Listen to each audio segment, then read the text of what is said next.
The drawer smelled like cedar and old wool, and the socks were folded the way my mother taught us, cuff over toe, in rows the color of oatmeal and slate. Underneath the third row, my fingers found paper, and paper does not belong under a man's socks. My name is Corrine Sutherland. I am 45 years old, and I have spent 22 years managing a credit union branch in Peoria, Illinois, which means I have seen every kind of loan document there is. What I pulled out of my father's sock drawer that afternoon was a photocopied reverse mortgage, $185,000 borrowed against a house he had paid off in 2009. And at the bottom of the last page was his signature, smooth and confident and steady. My father had not been able to sign his name smoothly in 2.5 years, not since the stroke, and the date beside that impossible signature was 8 months after it. Let me take you back to where this really started. Before I do, if stories like this one keep you company while you drive, or cook, or fold laundry of your own, do me a small favor. Hit that subscribe button and tap the like so this story finds the people who need it. And drop a comment telling me where you're watching from and what time it is there, because I read those, and it helps me picture who I'm talking to. All right, back to it. To understand what Marilyn did, you have to understand what our mother's death did to this family, because everything traces back to that. Our mother, Ruth, died of ovarian cancer 7 years before I found those papers. She was the one who ran the money in my parents' house, and she did it the way she folded socks, precisely, quietly, without ever asking for credit. My father, Vernon, built grain elevators for 38 years, and he could read a blueprint upside down in the rain. But he handed his paycheck to my mother every other Friday for 4 decades, and never once looked at a bank statement. That was their arrangement, and it worked. And then she was gone in 11 months from diagnosis to funeral, and my father was 70 years old and holding a checkbook like it was written in a language he'd never studied. My sister, Marilyn, stepped into that gap before the funeral flowers had wilted. I want to be fair here, because for a long time I believed what everyone believed, which is that she was being generous. Marilyn is 3 years older than me. She stayed in Peoria her whole life, married Anton Petrov when she was 26, raised twins in a brick house on Moss Avenue, and hosted every Thanksgiving after Mom got sick.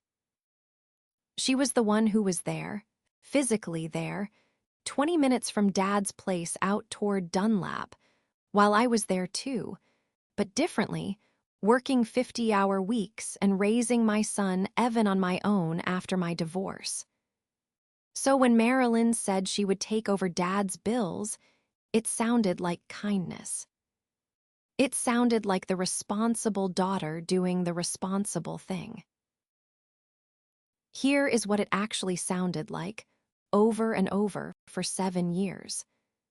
I would ask Dad how his property taxes were sitting, and Marilyn would answer for him. I would offer to set up his accounts online so he could see them himself, and Marilyn would say she already had it handled, and why complicate things for him. I would mention, once, that I do this for a living, that I sit across a desk from retirees every single week and walk them through exactly this. And Marilyn would laugh and squeeze my arm and say, "You've got enough going on, Corey. Let me carry this one. You've got Evan, you've got the branch, you've got your own life to run. Let me do this for Dad. You've got enough going on." I want you to hold on to that sentence because it took me years to hear what it really was. It was a door closing, 1 inch at a time, so slowly, that the room never felt smaller, until the day I noticed I was standing outside it. Nobody ever told me I wasn't trusted. Nobody ever said, "Kareen, you are not capable," or "Kareen, you are not wanted in these conversations." If someone had said that, I would have fought it, because I know how to fight a thing that has been said out loud. What Marilyn did instead was wrap the exclusion in concern, so that pushing back on it made me look ungrateful and made her look tired and noble. Try arguing with someone who is doing you a favor. Try it just once, and you'll understand the next 7 years of my life. And I let it happen. I want to be honest about that, because this story doesn't work if I pretend I was helpless. I let it happen because it was easier, and because some part of me was relieved, and because grief makes you grateful for anyone who takes a task off your plate. My mother was dead, my marriage had ended 2 years before that, and my son was 14 and angry at the world. Marilyn handling Dad's paperwork felt like one fire I didn't have to put out. So when she stopped forwarding me copies of his statements, I didn't chase it. When she moved his mail to a P.O.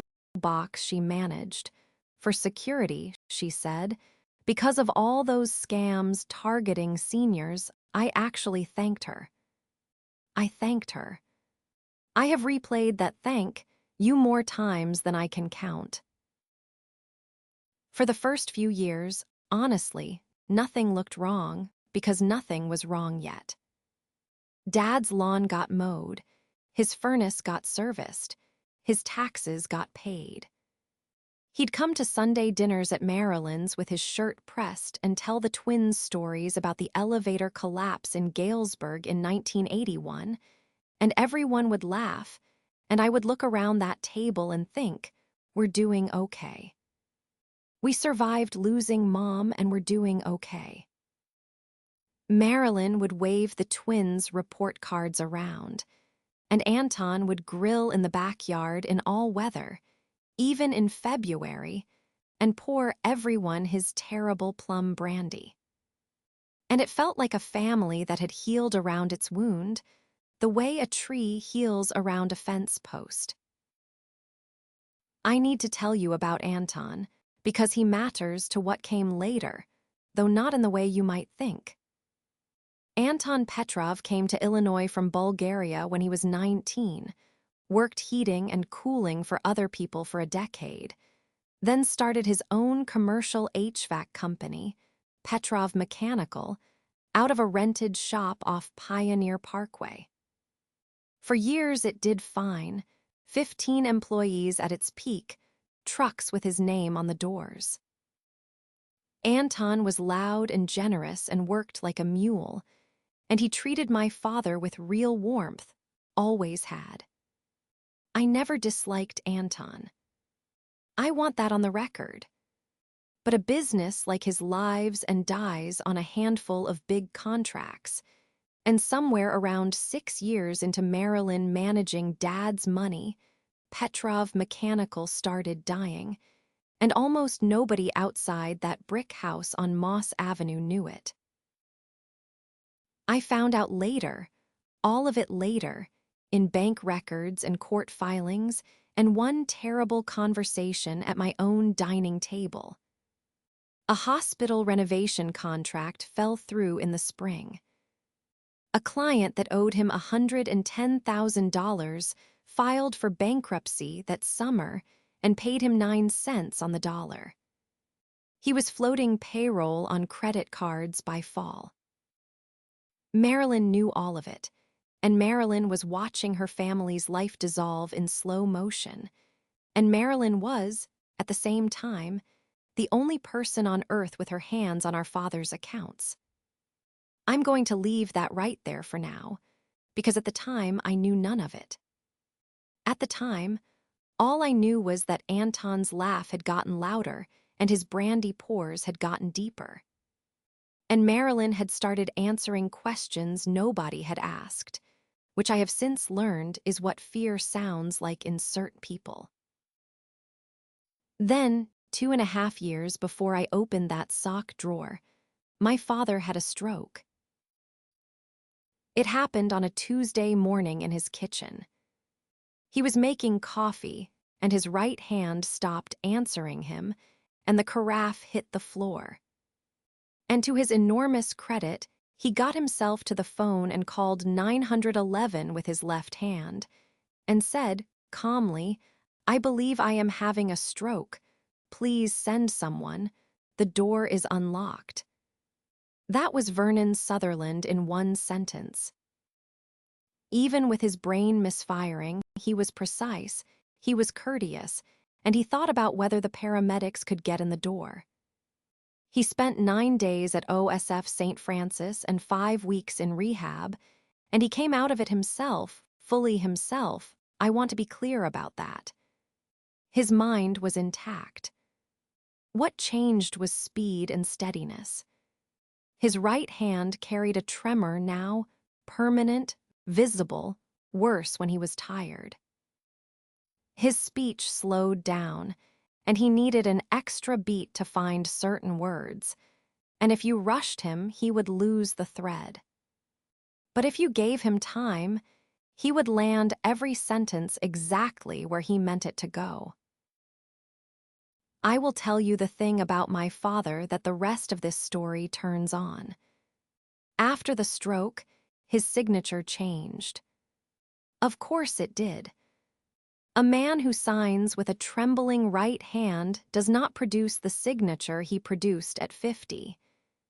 His new signature was smaller, and it shook, and the V in Vernon wobbled like a heartbeat on a monitor. And the line under his name, which he had drawn under his name his entire adult life, one proud horizontal stroke, came out crooked now when he remembered it at all. He hated that.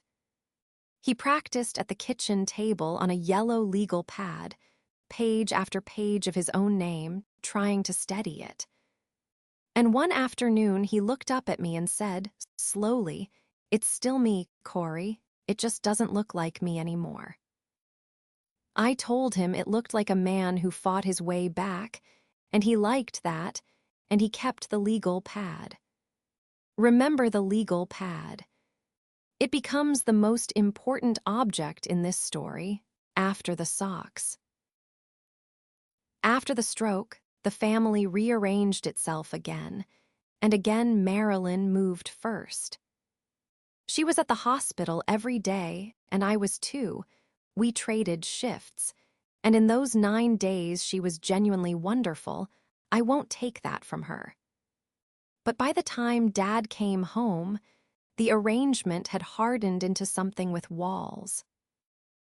Marilyn now had power of attorney paperwork, drawn up quickly, she said, by a lawyer Anton knew, because we can't be caught flat-footed again, Corey. What if it happens again and nobody can pay his bills? She had his checkbook, his debit card, his online banking passwords, the key to the P.O. box, and a copy of the key to his house. And I had Sundays.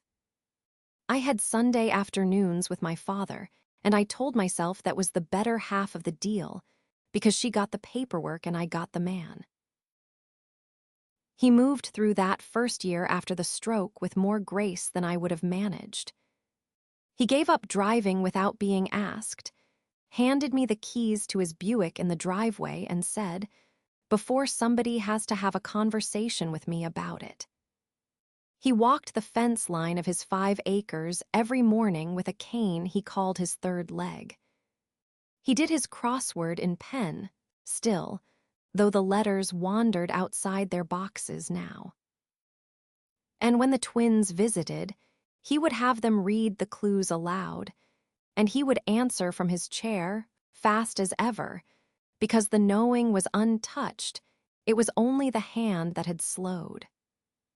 I want you to have a true picture of him, because the next part of this story is about people who found it convenient to see him as less than he was, and I refuse to hand you their version.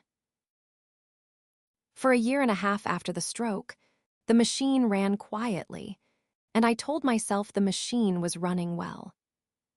Marilyn paid the bills from her kitchen island, and Dad's driveway got plowed, and his prescriptions arrived in little sealed pouches sorted by day of the week. I did Sundays. I brought groceries he didn't ask for and stayed for the crossword, and I watched my father relearn his own hands with the patience of a man sanding a door. If you had asked me then whether my family had a money problem, I would have laughed at you. I ran a branch. I knew what money problems looked like when they walked through my lobby. I just never thought to look for one at my own father's kitchen table. The first crack showed up on a Sunday in October, about a year before I opened the sock drawer. I was washing his coffee cups when Dad mentioned, from his chair, that the bank had called him that week. He said it the way he reported all news by then, slowly, with the words set down one at a time like dominoes. A young man from the bank had wanted to verify a transfer, he said. $46,000. Dad had told the young man that his daughter handled all of that, and the young man had thanked him, and that had been the end of it. He wasn't worried. He was mentioning it the way you mention a hawk you saw on a fence post. I stood there with a wet cup in my hand and did the thing I have trained myself to do at work, which is nothing, on the outside. Inside, a very old and very reliable alarm had started ringing. $46,000 is not a bill. It is not a furnace. It is not a roof. It is not a property tax payment in Peoria County. And it is not any normal expense a retired man on 5 paid-off acres could generate. It was a strange, lopsided, specific number, and I will tell you something I have learned across 22 years of looking at other people's accounts. Round numbers are plans. Lopsided numbers are emergencies. A lopsided number is usually the exact size of somebody's problem, down to the dollar. I asked Dad, gently, what the transfer had been for. He looked at the window for a moment, the way he did when he was walking down a long hallway inside himself, and then he said, "Marilyn takes care of it, sweetheart." Not evasive, not frightened. Just a man stating the architecture of his life as he understood it. And here is the cruelty of how this kind of thing works. To press him further, to sit my father down and quiz him about his own money, felt like telling him to his face that I thought he had lost his grip. He had worked so hard to keep his dignity, through the tremor and the slow speech, and I could not bring myself to be one more person, treating him like a child. So I kissed the top of his head, and I said I'd look into it, and I drove home with my hands too tight on the wheel. I called Marilyn on Tuesday. I remember it was Tuesday because I had closed the branch, and I sat in my car in the parking lot with the engine off, watching the light go out of the sky over Glen Avenue. I kept my voice light. I said, "Hey, Dad mentioned the bank called him about a $46,000 transfer, and I just want to make sure somebody isn't scamming him. You know how they target seniors." I gave her the easy exit. I gave her the version where we were on the same team, guarding the same man. There was a pause on the line, maybe 2 seconds, and I have replayed those 2 seconds many times since. Then Marilyn laughed, a small dry laugh, and said, "Oh my God, Corey, that. Dad wanted to help with the twins' braces. Don't make this weird." And when I didn't answer fast enough, when the silence told her that I was doing math, she put a blade in her voice. She said the sentence I want you to remember, because it comes back at the end of this story. You always overreact about money, Corey. That's why Dad trusts me with this stuff. Let me tell you what the math was, the math I was doing in that silence. The twins were 16. Orthodontic treatment for two teenagers in central Illinois runs maybe $6,000 a head, 8 if you gold plate it, so call it $16,000 at the outside. And their dental insurance through Anton's company would have knocked down a chunk of that besides. $46,000 is not braces. $46,000 is not braces the way a lake is not a bathtub. I knew it while she was still saying the word, and she knew I knew it. And that is exactly why the second sentence came out of her, the one about overreacting, because a person who cannot defend the number will attack the person asking about it. I have watched people do it across my desk when their overdrafts come up. I just had never had it done to me by my own sister. And here is the part I own, the part I will not dress up for you. I let it go. I told her okay, I was just checking, and she softened right away, and we talked about Thanksgiving, and I hung up and sat in that dark parking lot for a long time. I let it go because the alternative was an accusation I could not take back, aimed at the person who mowed my father's lawn and pressed his shirts and had held my hand at our mother's funeral. I let it go because if I was wrong, I would be the sister who accused forever, and there is no coming back from that in a family. And I let it go, if I am being fully honest, because I was afraid I was right, and I was not ready for the world where I was right. I did not write down the date of the call. I did not ask my father to request his own statements. I, a woman who tells strangers every single week to trust the itch and pull the records, did none of it. Unease without action is just a way of keeping yourself company. Remember that, because it cost my father another year. The year that followed was full of small things that only became evidence later, the way a room only becomes a crime scene after you know the crime. Anton's trucks started disappearing from the shop lot off Pioneer Parkway. 6 trucks became 4, then 4 became 2, and when I asked him about it at Easter, he grinned and said he was leasing smarter these days, and poured me plum brandy I didn't want. The Twins Club volleyball, the kind with hotel weekends in Chicago, quietly stopped, though the twins still had new phones. Marilyn started arriving everywhere with a folder.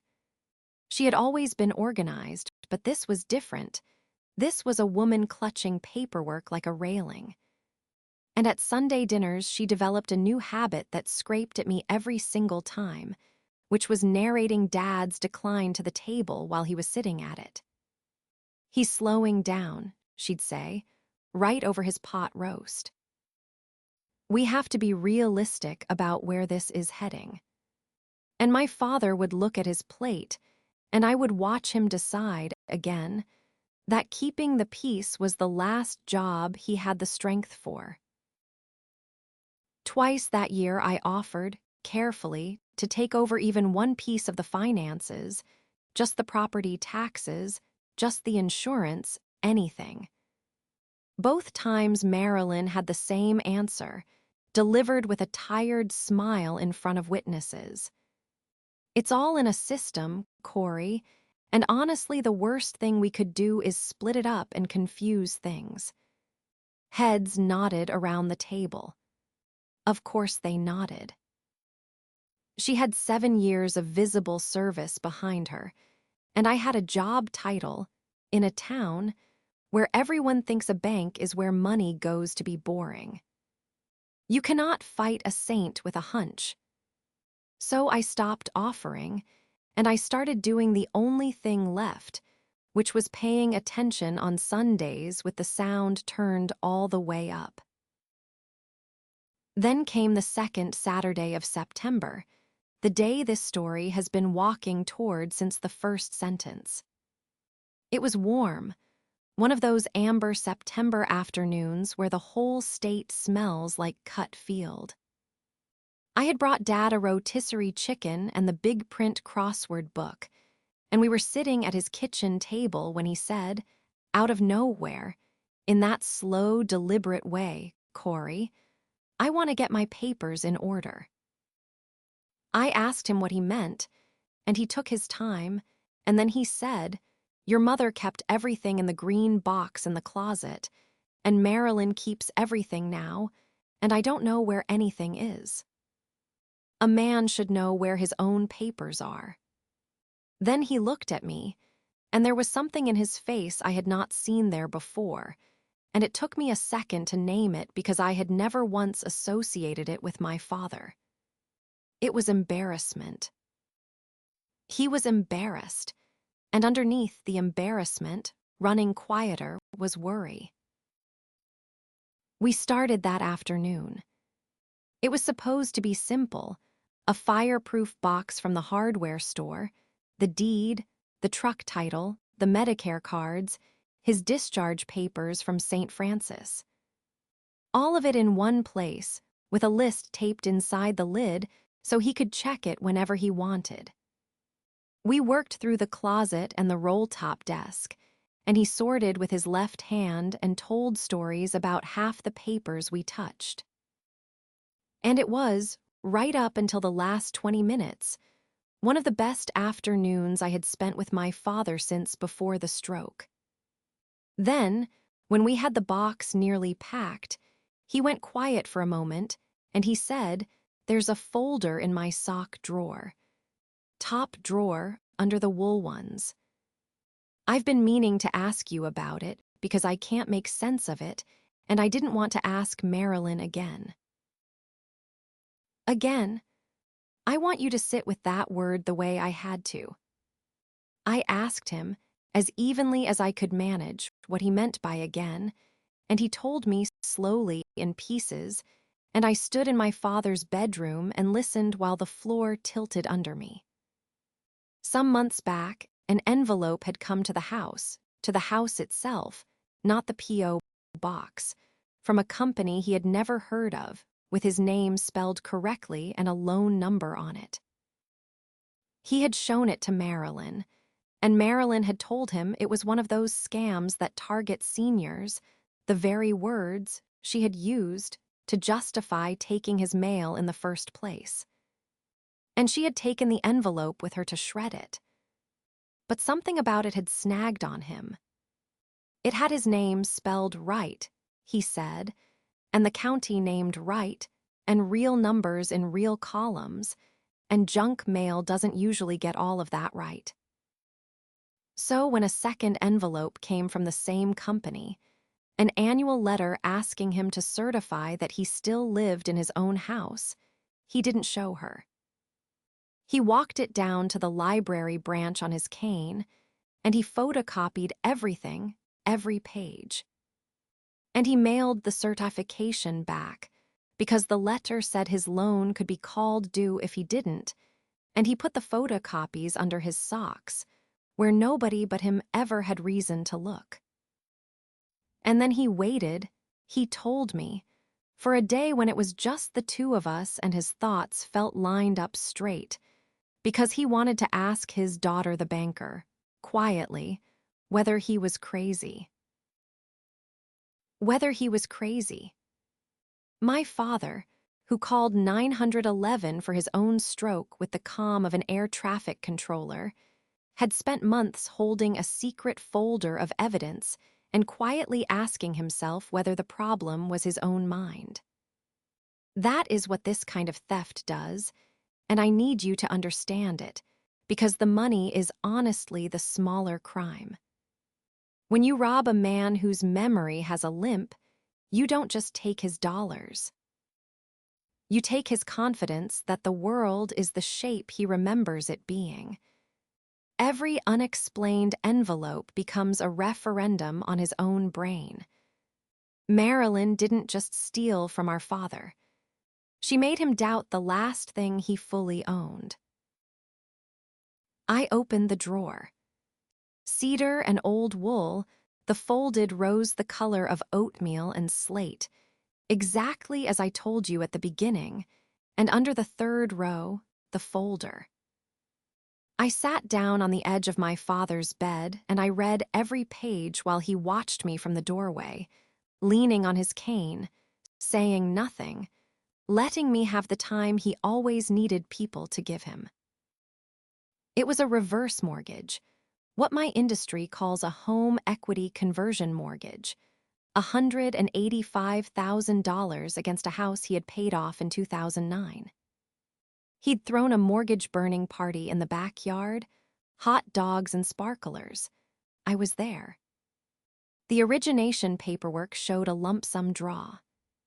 The servicing statement showed the balance already grown fat with interest and fees, the way reverse mortgages do, because the interest compounds against the house while everybody stays quiet. And on the signature page, dated the 9th of November, 8 months after the stroke, was my father's name, signed the way he signed it at 50.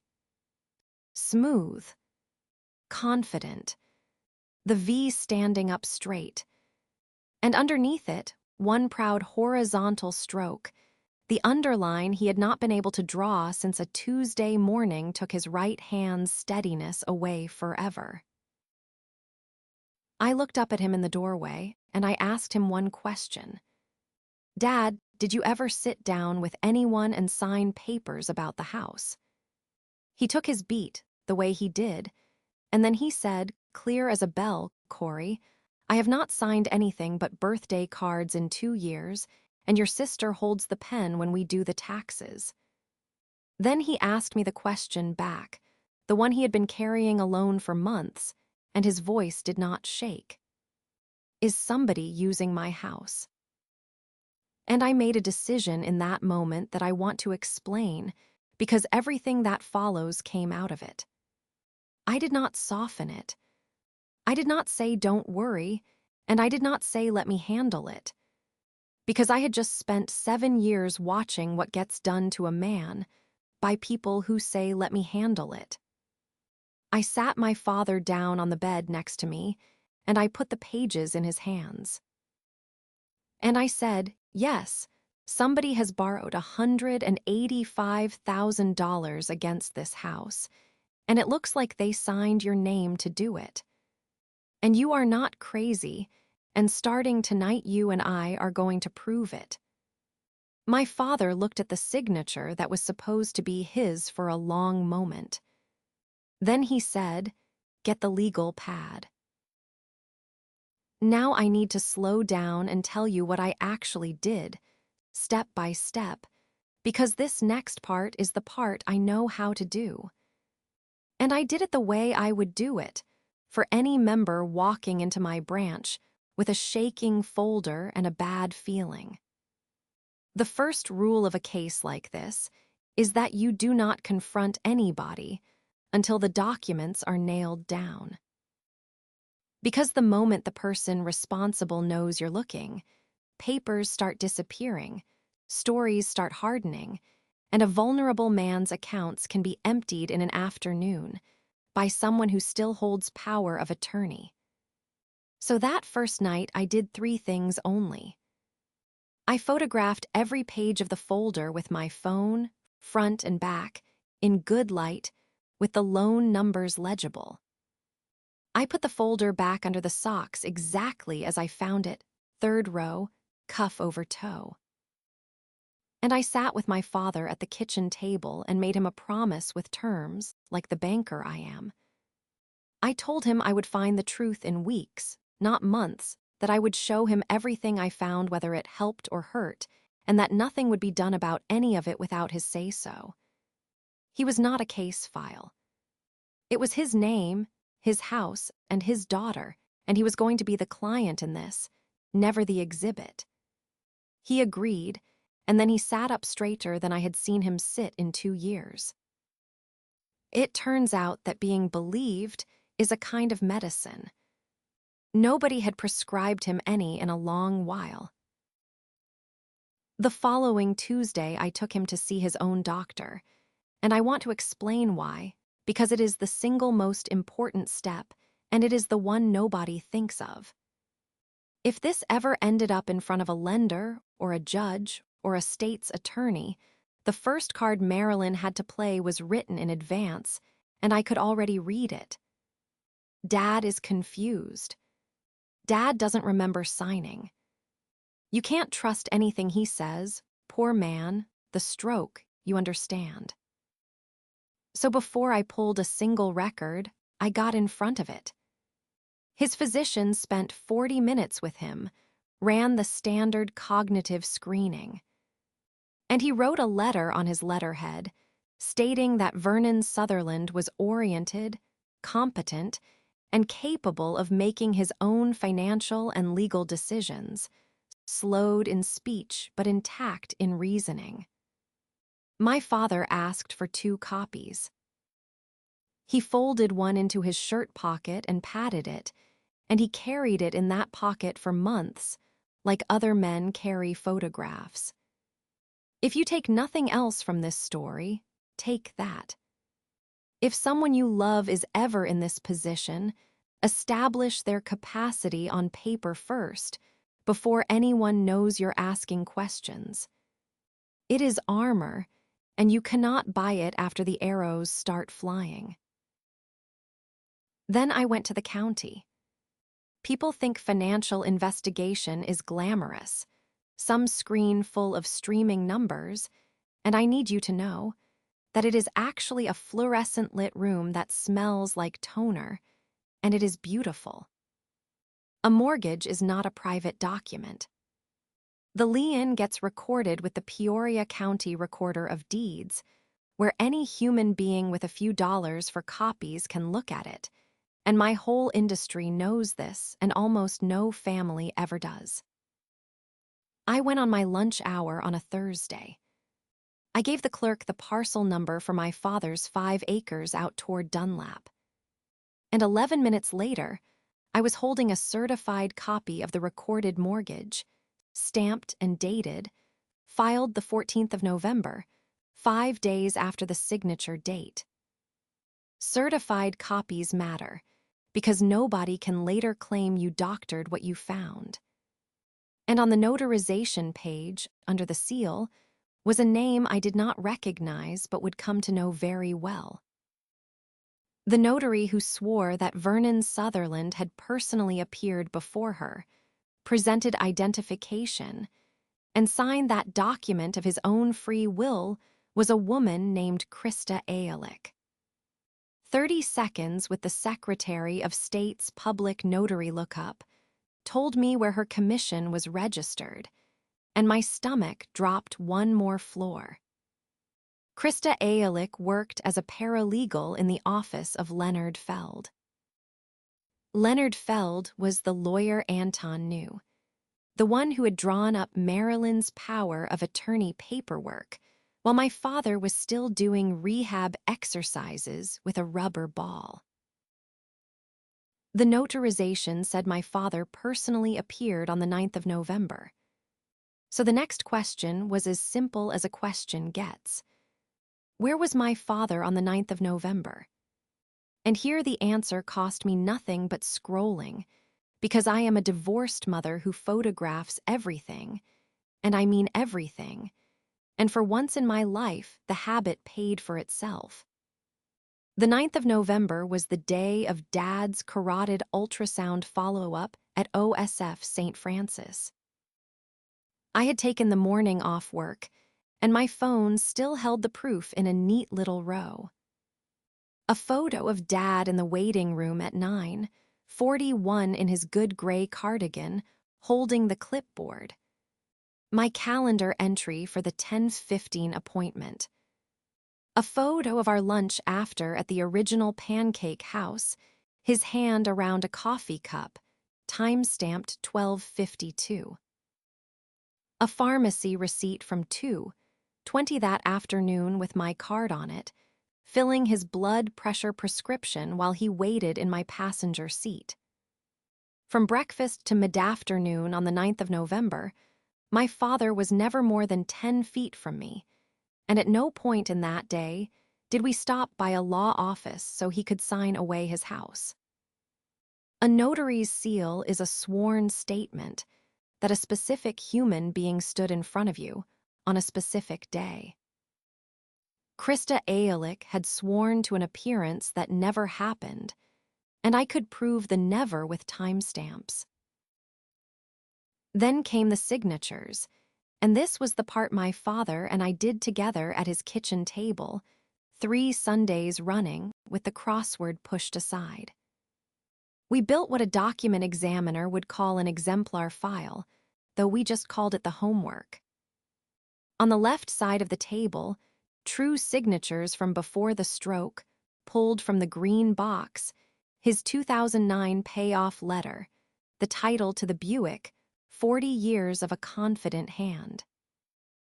On the right side, true signatures from after the stroke, his rehab discharge papers, his license surrender form from the DMV, a Medicare form from that same November. And page after page of the yellow legal pad, dated in his own hand, the wobbling V, the heartbeat tremor, the underline mostly missing, and where it existed, crooked. And in the middle, the photocopy from the sock drawer. The middle signature matched the left side of the table and had nothing whatsoever in common with the right. A man's hand does not take a 2-year vacation from a stroke for one afternoon and then return to it. Any of you can see that. But here is the detail that turned my suspicion into certainty, and it is a detail straight from my training.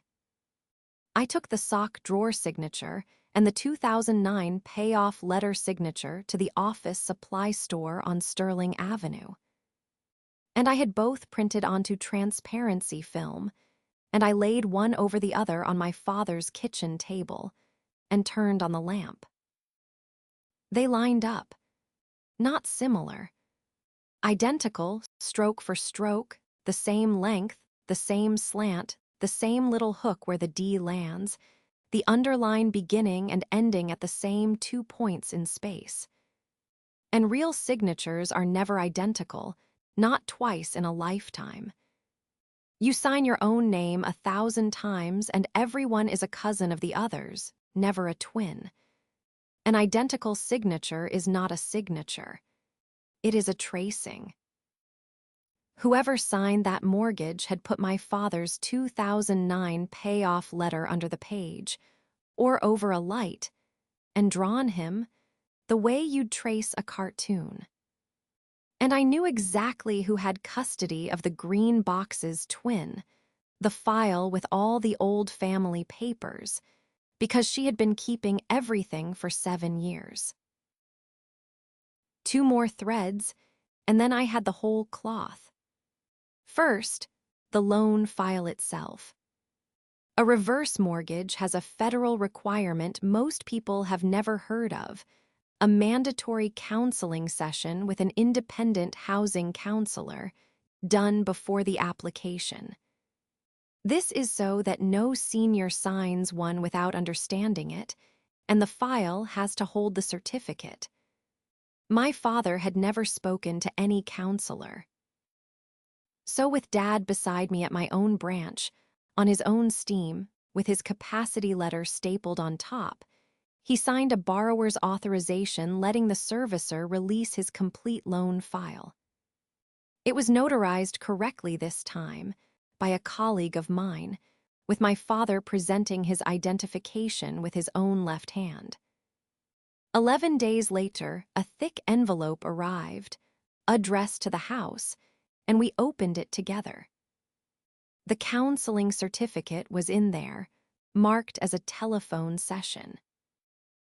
The borrower contact number listed in the file was not my father's landline, the landline he has had since 1983. It was Marilyn's cell phone. The email address on the application had been created 18 days before the loan application was filed. And my father, I will simply tell you, does not have or want an email address. And second, the money. The file showed the lump sum draw, $185,000 less closing costs and fees, about $172,000. It was disbursed by wire to a checking account in my father's name, at a bank in this state, where my father has never in his life held an account. Opened online, 5 weeks before the closing, statements directed to a P.O. box I did not need to look up, because I had once thanked my sister for renting it. I want to pause here and tell you what those weeks felt like, because I have been narrating this like a case file, and it was also my life. It took 6 weeks, start to finish. 6 weeks of lunch hours at the recorder's office and evenings with transparency film. 6 weeks of sitting across from Marilyn at Sunday dinner, passing her the green beans, saying nothing, watching her narrate our father's decline to the table. All while I held a phone full of proof that she had traced his name like a child stealing a cartoon. People ask how I stayed quiet. I stayed quiet because quiet was the only thing protecting him. Until the power of attorney was revoked and the accounts were guarded, every angry word I might have felt like saying had a price, and my father would have been the one to pay it. So I finished the homework. I took everything, the certified copies, the timeline of the 9th of November, the exemplar file, the loan file, the wire trail, to an elder law attorney here in Peoria, a calm, thorough woman.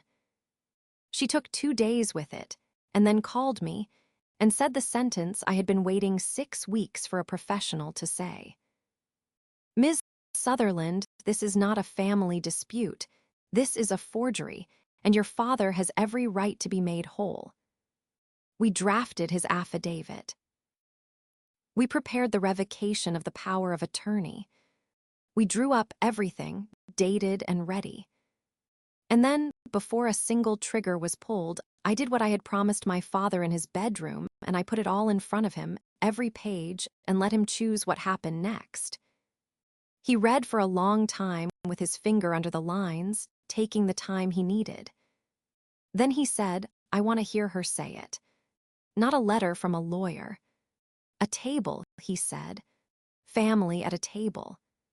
She owes me her face.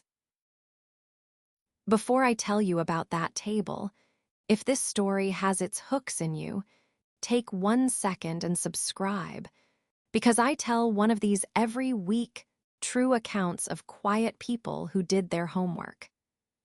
And believe me when I say you want to be here for what Marilyn did when the folders came out. We held it on a Sunday, of course we did, at 2 in the afternoon at Dad's kitchen table, because my father wanted it on his ground, under his roof, the roof in question. I did not ambush anyone, and I want to be clear about that, because ambushes are for people who need surprise to win, and we did not need surprise, we had certified copies. I called Marilyn on the Wednesday before and told her we were having a family meeting about Dad's finances and care going forward, Sunday at 2, and that Aunt Sylvia would be there. Aunt Sylvia is my father's younger sister, 71 years old, a retired school principal from Morton, and the only person alive my father flatly obeys. I told Marilyn to bring Anton. There was a silence on the phone I recognized from the parking lot a year before, 2 seconds long. Then she said, in a bright voice with a wire through it, that she thought that was a wonderful idea, that it was about time everyone appreciated how much there was to manage. She believed she was walking into her own coronation. I heard it in her voice, and I confess that I let her keep believing it, and I slept fine. I set the table like I set a loan closing, because that is what I know. 6 chairs, coffee going, and in front of my seat, 4 plain manila folders squared to the table edge, labeled in black marker where anyone could read them upside down. County, November 9th. Signatures. Money. My father sat at the head in his good gray cardigan, the capacity letter in his shirt pocket, his left hand resting on the yellow legal pad. Sylvia sat at his right and said almost nothing for the first half hour, which, if you knew my aunt, was itself a weather warning. Marilyn came in carrying a bundt cake, and I want that detail on the record. She brought a bundt cake to her own exposure, lemon glaze, on our mother's cut glass plate. Anton came in behind her, big and gray around the edges, thinner than Easter. He shook my father's hand the way he always did, 2 hands wrapped around the one, and I remember thinking, you have no idea what this meeting is. And I was almost right about that. Almost. Marilyn opened it, because Marilyn always opened things. She had brought her folder, too, the one she carried everywhere that year like a railing, and she started dealing pages onto the table, spreadsheets of Dad's monthly bills, a printout about assisted living communities out toward Germantown Hills. She was maybe 4 sentences into the phrase continuum of care when my father lifted his left hand off the legal pad, not far, a few inches, and the table went quiet. He looked at her, and he took the long pause he always needed, and nobody rushed him, and then he said, slowly, evenly, Marilyn, before we talk about my future, we are going to talk about my house. I have a question I need you to answer at this table. Did I take out a mortgage last November? I watched my sister's face very carefully in the next 3 seconds because I had been waiting 6 weeks to see it, and I will describe it to you exactly. First, nothing, a smooth blank second of nothing, the face of a woman checking whether the ice will hold. Then a small laugh, dispensed like a coupon, and a glance around the table gathering allies. And then she said, Dad, no, sweetheart, your house is paid off. You burned the mortgage in 2009, remember. And she reached over and patted his hand twice, and she looked across at me with an expression I will carry to my grave, fond and exhausted and rehearsed. And she said, Corey, what is this? And I said, calmly, that a document says otherwise, and I opened the first folder. I did it in order, the same order I have told it to you, because order is what makes truth undeniable. The certified copy from the county recorder, stamped, $185,000 against this house, filed the 14th of November. I slid it across the table and I watched her read the number she already knew. Her shoulders went still. Anton leaned in over her arm to look, and his lips moved as he read, and this enormous man's face began, slowly, to lose its blood. He said, What is this? And his accent thickened the way it did when the brandy was working or the news was bad, and nobody answered him yet. Marilyn recovered first. Of course she did. She pushed the page back toward me with one finger, and she straightened, and out it came, the whole speech. I want you to notice how close it stayed to the script, because she had been reading from the same script for 8 years. She said, okay, first of all, thank God I am organized, because this is obviously identity theft. These scammers target seniors. This is exactly why I locked down his mail years ago. She said we would call the police together, that she would handle it, that she knew who to call. And then, because I had not moved and had not blinked and had simply opened the second folder, the one marked November 9th, the sentence arrived. It was the one I told you to hold onto an hour ago, the one from the dark parking lot on Glen Avenue. "This is exactly what I mean," she said, and her voice found the old blade. "You always overreact about money, Corey."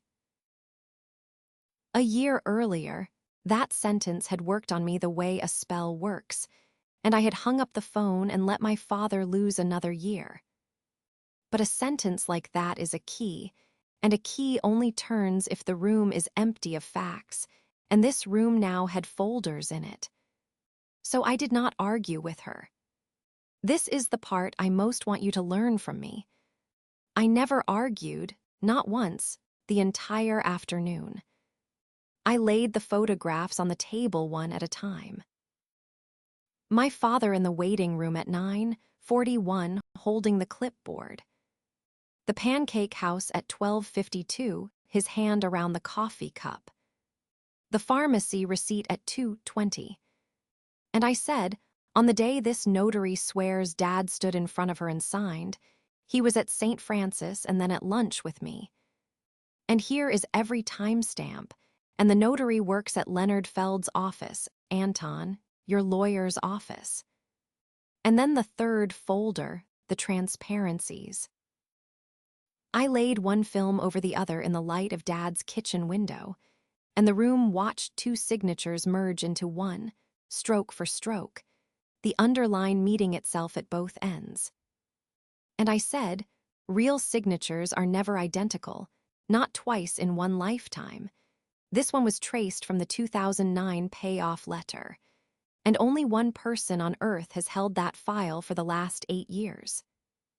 And then the fourth folder, and this one I put directly in front of Anton, not her, the wire trail.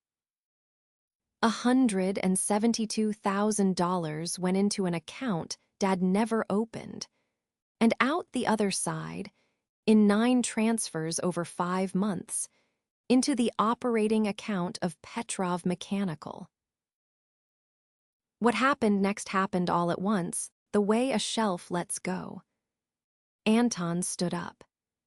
He stood so fast his chair barked across the linoleum, and he was staring at his wife, and he said, "Marilyn," and it was a full question, an entire interrogation in 3 syllables. "You told me it was from your father," he said. "You told me he wanted to help us, that he offered. You stood in our kitchen and you told me he offered." And I watched my sister look up at her husband, and here is where I have to be fair, because I promised you the whole truth and not just my side of it. For about 30 seconds, my sister stopped performing. I had not seen her actual face in years, maybe decades, and it came up out of the depths like something surfacing, and it was terrified, and it was ashamed, and it was, in that half a minute, honest. She said, quietly, staring at the bundt cake, "I watched the account every night. Payroll was going to bounce, Anton, 15 families. I sat in the car outside the shop and did the math and it did not reach." She said, "I told myself it was a bridge.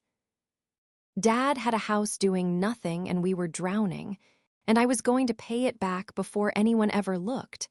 I promised myself, the very first night, that I would pay it back before anyone ever looked." Her voice cracked in half on the word looked. And for those 30 seconds, at that table, I saw the sister I grew up with, the one who was 3 years older and scared of failing in front of everyone. And I felt the exact thing I did not want to feel, which was pity, and I let myself feel it because it was true. Fear does not excuse a single page of what she did, but it explains it, and explanations matter, because monsters are rare and frightened people are everywhere. And then it closed. I watched it close, like weather. Her chin came up, and the old voice came back with the wire in it. And she said, and I quote her exactly, "Well, I'm sorry, but somebody had to actually do things in this family while you had opinions on Sundays. I earned the right to make judgment calls. Dad would have said yes if I had asked. And that is when my father, who had not spoken in 20 minutes, who had been sitting with his left hand flat on the yellow legal pad, took his beat and answered her. "Then why didn't you ask?" he said. The room did not breathe. He turned the legal pad around, months of his own name in wobbling ink, and he pushed it into the middle of the table next to her traced perfection. And he said, slowly, every word set down like a domino, "You signed my name better than I can sign it, Marilyn. But it isn't mine anymore. This one is mine. And you were so sure I was already gone that you dated it a day I was out living my life." My Aunt Sylvia looked at the two signatures for a long moment, and then she looked at Marilyn, and she said one sentence, the only one she said all afternoon. "He was more careful with your name," she said, "than you were with his." Now let me tell you what happened after, because this is the part where I disappoint anyone hoping for handcuffs on a lawn, and I am at peace with that. There was no shouting exit, no thrown cake. Marilyn and Anton left 20 minutes later, separately in the same car, if that makes sense to you, two people sitting side by side with a canyon between them. And before they left, at that same table, my father signed two documents his attorney had already prepared, with Sylvia and me as witnesses and his capacity letter photocopied and attached. He revoked the power of attorney, and he signed a new one, naming me. He signed them with his real signature, the small, trembling one with the wandering underline, and I have closed hundreds of loans in my life, and I have never watched a signature mean more. Monday at 9 in the morning, his accounts were moved and locked down, dual control, no transaction over $500 without a second set of eyes.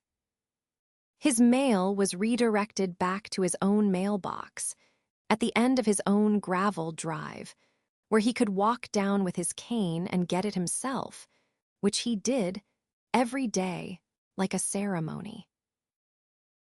Then we did it the institutional way, which is slower than fury and stronger than fury.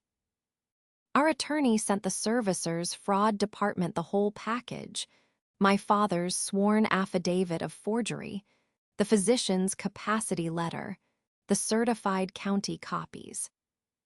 It included the 9th of November timeline, the transparency overlays, and the counseling certificate, with Marilyn's cell phone number sitting in the borrower contact field. I will not pretend the mortgage company moved quickly, because they did not, and anyone who has ever disputed anything with a lender is nodding right now. It took 7 months, 2 escalations, and one very pointed letter referencing the state's financial exploitation of the elderly statute. But a file like ours is a heavy thing, and heavy things eventually fall. The lender's investigator interviewed my father twice, and both times he answered slowly and perfectly, with the legal pad in front of him. The second interview ended with the investigator, a man 20 years younger, shaking his left hand carefully and calling him sir, in a way that had nothing to do with procedure. The loan was declared void as to my father. He had never signed it, so as far as the law was concerned, he had never taken it, and the lien came off the house 7 months and 11 days after the folders hit the kitchen table. The debt did not evaporate, you understand. It moved. It stopped being my father's problem and became, formally and legally, Marilyn's. The notary, Krista Aalick, surrendered her commission during the investigation, rather than answer questions about an appearance that never happened, and lost her job at Leonard Feld's office within the month. The state's attorney's office reviewed the file, and the lender referred it, and for a while it genuinely could have gone the way you may be wanting it to go. It did not, and I will tell you why, because the decision was not mine, and I would not have overridden the man whose decision it was. My father did not want his daughter prosecuted. He wanted her held responsible, and he wanted those two things separated with a straight edge, and at 78 years old, he understood the difference better than the internet ever will. So it ended in a civil settlement with teeth. Marilyn signed a confession of judgment for the full amount plus every fee and every dollar of interest, secured. There is a payment that leaves her account on the first of every month and lands in my father's, and it will for many years. And I know it arrives because I am the one with the power of attorney now, and I check. Restitution is not as loud as a mugshot. It is quieter and longer, and every month on the first, my sister remembers. Petrov Mechanical went under anyway, 5 months after the meeting, which is its own hard sentence to type, because it means the money never even bought the thing it was stolen for. 15 families had to find other work regardless. Anton did not fight the settlement, and I will give him this. The man never once pretended the debt wasn't real. He works for a competitor now, running crews for another man's name on the trucks, and by every account he is good at it. What Anton knew and chose not to wonder about, only Anton can answer. He believed his wife when she said her father offered, and maybe the believing was easy because the money was needed. That is as much as I will say about a man whose worst proven sin was not asking questions. Marilyn went back to work too, medical billing, which whoever runs the universe has a sense of humor about. The twins know a version of the truth, an honest one, shaped with some mercy in it, because they were 17 and none of this was theirs to carry. And Marilyn and me. People always ask this part, did you cut her off? And the answer seems to surprise them. No, there is no slammed door. There is a door with terms, and I hold the handle now. She is my sister, she is my father's daughter, and she is at Thanksgiving, which is at my house now, my table, my turkey. She brings a side dish, and she is polite, and I am polite, and the twins fill the silences the way teenagers mercifully do. But she is never alone in a room with my father's paperwork again, not for 1 minute, not to grab a pen off the desk. She does not discuss money with him, and the one time she started a sentence about what the farm might be worth someday, I looked at her, only looked, and the sentence ended in the middle. That is the arrangement. Contact without access. Warmth is optional and may come back someday. I genuinely don't know. Trust had its chance, and trust signed the wrong name. What I know is this. My father lived those next years as a man restored to himself. The lien came off, and Sylvia and I threw him a second mortgage-burning party, hot dogs and sparklers, 16 years almost to the season after the first one. He stood in his backyard, holding a burning photocopy over the barbecue with his steady left hand, and laughed until he had to sit down. He is 80 now. He still walks the fence line every morning with his third leg, still does the crossword in pen, still keeps his papers in the fireproof box, with the list taped inside the lid. And every Sunday, we go through the mail together at the kitchen table, not because he needs me to anymore, but because it has become the thing we do, and neither of us would give it up for anything. Last spring, he took the yellow legal pad, the one with the months of practice pages, and he had one page framed, one single page of his own shaking name. And he hung it in the hallway, across from my mother's photograph. When I asked him why, he took his time, the way he does, and he said, "Because it's the most expensive signature in this family, Corey. It's the real one." Before I give you the lessons this whole thing taught me, I want to hear from you, and I mean that literally, because I read every comment on these videos. Tell me about a time you had a gut feeling about money inside your own family, that lopsided number, that answer that came back a little too fast. Tell me whether you trusted the feeling or talked yourself out of it, and what it cost either way.